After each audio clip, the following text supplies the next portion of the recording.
কত আর শীতকাল, আজকে বাড়িতে একটু রাইস খেতে ইচ্ছে হয়েছে, তাই আমি বাসমতি রাইস 12 আনা করে নিয়েছি। তেলটা আনা হয়ে গেছে, তেলটা আমি দিয়ে দিলাম।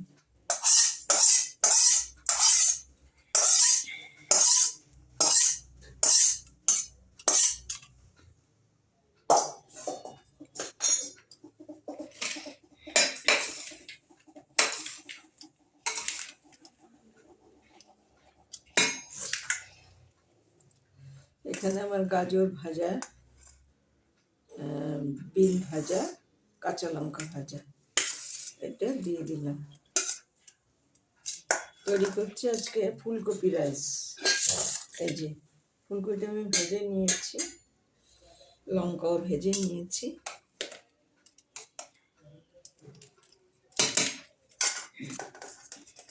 এটা ক্যাপসিকামটাও হালকা ভেজে রেখেছি লবণ দিয়ে।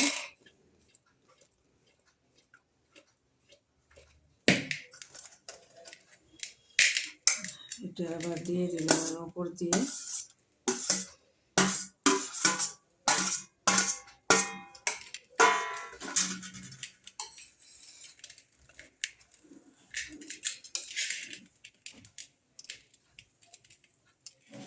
এর সাথে লবণ দেওয়া আছে, আবার ভাতের সাথেও লবণ দেওয়া আছে।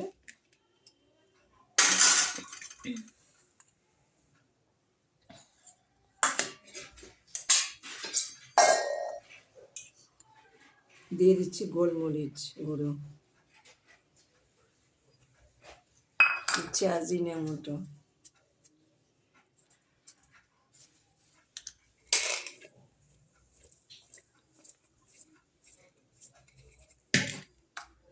আবার দিয়ে দিলাম গোলমরিচ গুঁড়ো, দিয়ে দিলাম আজিনামোটো।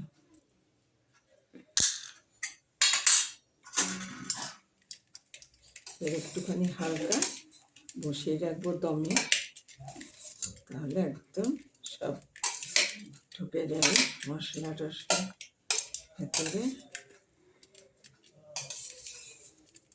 যেহেতু ফুলকপি রাইস করছি নিরামিষ, সেই জন্য আজকে কোনো কিছু পড়বে না, মাছ মাংস, সেই জন্য আমি ফুলকপি দিয়ে তৈরি করছি। এই যে ফুলকপিটা আমি ভাপিয়ে, নুন দিয়ে ভাপিয়ে ভেজে রেখেছি, দিয়ে দিলাম সাদা তেল ভাজা। এবার আমি একটুখানি হালকা দমে বসিয়ে রাখবো, একদম গ্যাস ঢিম করে। তৈরি হলো আমার ফুলকপি রাইস। ভালো লাগলে লাইক করুন, শেয়ার করুন, আমার পাশে একটু থাকুন।